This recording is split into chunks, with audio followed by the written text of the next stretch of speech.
Sweet Havoc asks a good question. What's the answer? What's the answer? How do you solve the crime problem? Do you want to know how to solve the crime problem? It's real easy. It's real simple. You know how you do it? There's big things we can do. Abolish money and shit, but that's all like way downstream, okay? That's not what I'm talking about.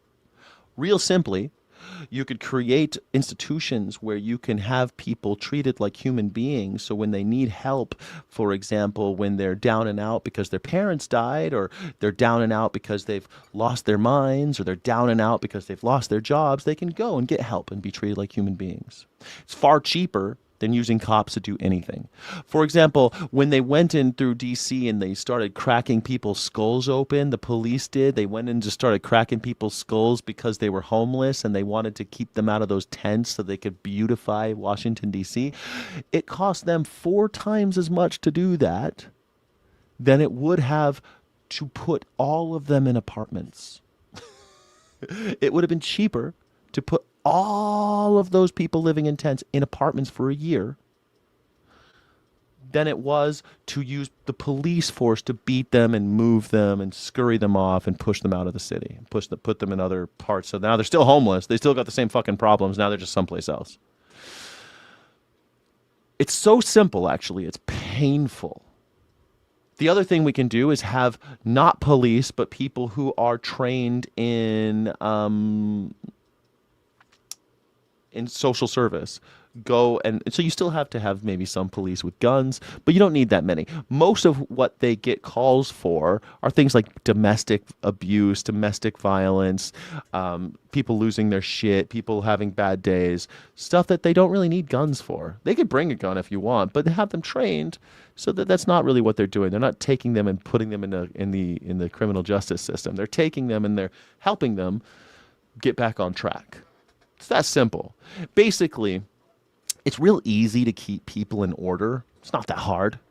And you get to decide whether or not you want to use violence, proven not to work. Like maybe it works for now, like violence can work like for the next 10 minutes, but it doesn't work for the long term at all. It just causes more problems. You could send someone to someone's house and shoot first, ask questions later, use billy clubs to beat the shit out of people and take somebody away, put them both in jail, do whatever. Or you can have a long-term plan on how we can actually get these people back on track.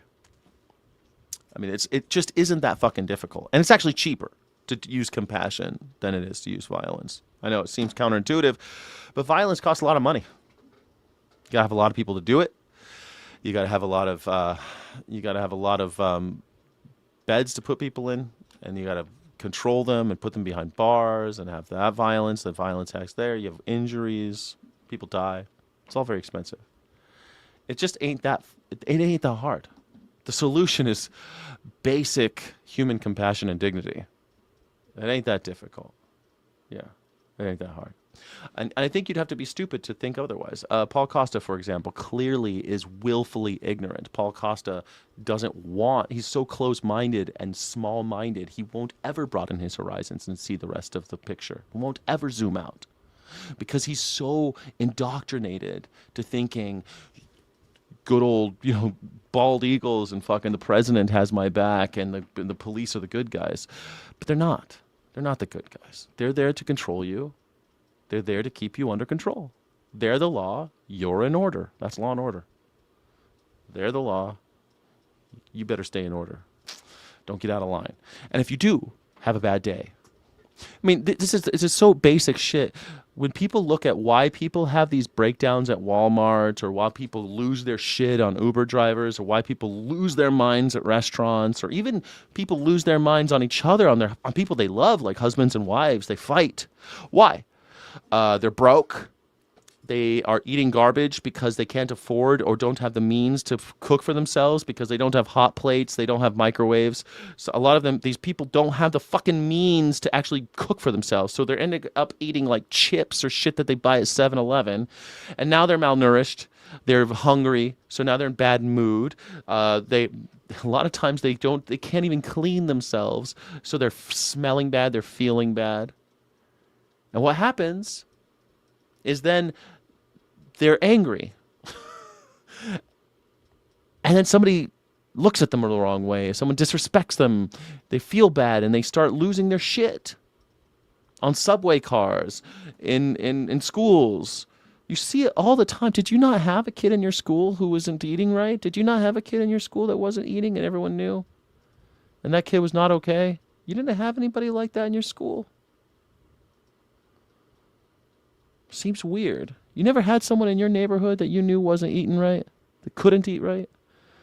And what happens is the rest of the community tries to feed that kid. The rest of the community tries to pick up the slack because someone's down on their luck, someone's not good.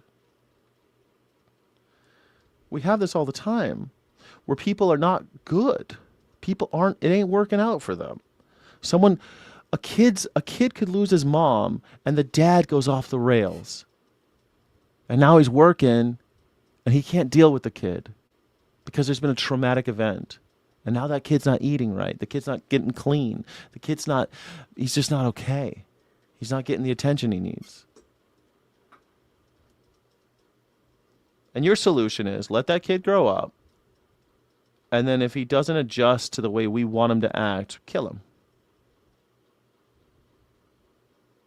Great. Then we'll just keep doing what we're doing. That's what cops are for. Cops are for killing that kid. That's what cops are good for. That kid grows up, and because nobody looked out for him, now that kid's he's in a dangerous cycle he can't get out of, and pretty soon it becomes too late. He doesn't know what's right and wrong anymore. He doesn't know what's up and down. Society's let him go. He's fallen through the cracks. It just hasn't worked out for him. Things just ain't worked out. And nobody seems to care. And then one day he starts wiling out at a Walmart or on a subway car. Someone calls the cops and they shoot him. Next time you're getting robbed, called a crackhead. The crackhead might respond faster than the cops.